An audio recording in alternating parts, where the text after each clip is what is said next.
السلام عليكم داود ومركل المقالة امتحانها ان kaga warameynay maxay Soomaalidu uga bixi lahayd faqriga.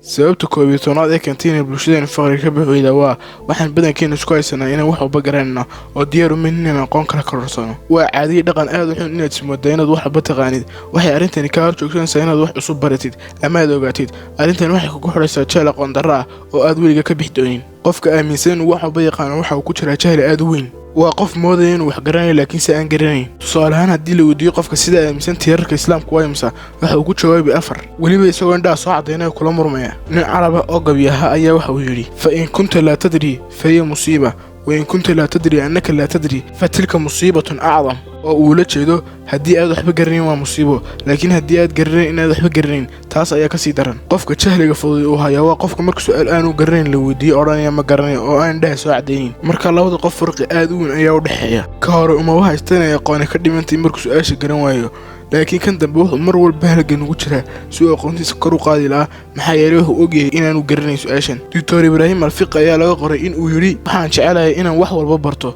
ولبعيد والبان كبرته إلهي النبي محمد نحرسنا بتقوله كل ساعة وهو أمري إن ويراه قل رب زدني علما أو معناه نقول إلهي علمي السيادي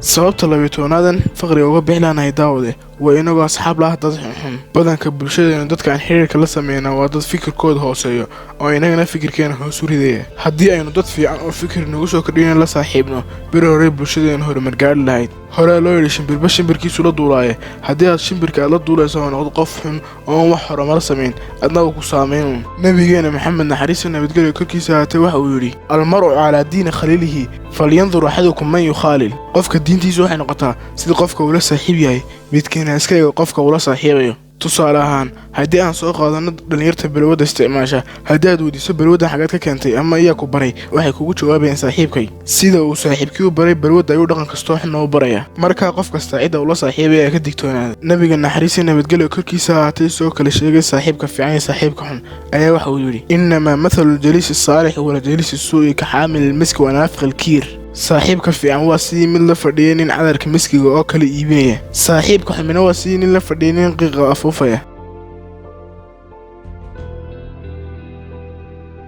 sababta 13aad waxaan dhageysanaa qaadanaa tala aan xaqiiqda u dhaweyn inta aynu dhageysanayno talooyinka xaqiiqda ka fog waxa dhaantayna way bilaa tala ah cidda tala iyo waanaba ka dhageysanayso marka hore iska fiiri tusaale ahaan haddii doonayso inaad guurto talo baantay wax dareensan in aan guur soo maray mise guur soo maray dabcan jawaabtaadu waa tadambe waa sidoo kale marka aad tala ka dhageysto qof aan waxba garanin waliba aad rumaysato tusaale ahaan haddii aad doonayso tala ganacsi ha ka dhageysan la qof ganacsiga heer ka gaadhay mooyaane haddii wax walba uu qofku ku sheego aad ku dhaqaaqdo ogsoono ilaa fikradaha ay dadku ku sheegaan aad kala shaadhayso inaad horumar gaaraynin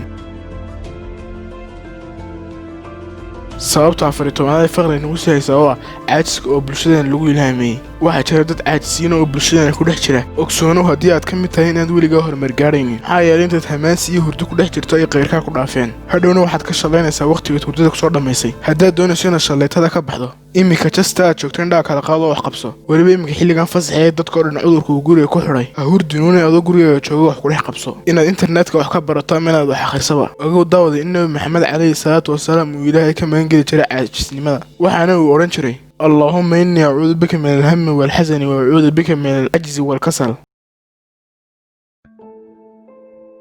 sababta shaytaanada fara uga bixlaana waa kibirkiis la weynida oo bulshada ku dhex badan maadaama qalbigeena uu ku jiro kibir iyo isla weyni ma dhageysano fikradaha fiican dadku inoo soo jeediyaan waxaynu iska dhignaa inaan cid walba ka sarino maxaa yeelay isla weyni ayaa qalbigeena digtay dadka noloshan horumar ka gaaray waa dad isla dhigid badan kibirkiis la weynidu waxay ku seejisaa inaad dadka kale wax ka barato waxna ka faa'iido fikrad fiican aad ka hesho intaasoo dhan hesho waxa ka hor istaagan kibir ay diinteenu meel adag ka istaagtay sida uu nabigeena maxamed calayhi salaatu wasalaam uu sheegay laa yadkhulu ljannata man kaana fii qalbihi mithqaala darratin min kibir jannada ma galan laakiin in yaro kibir qalbigiisa ay ku jirto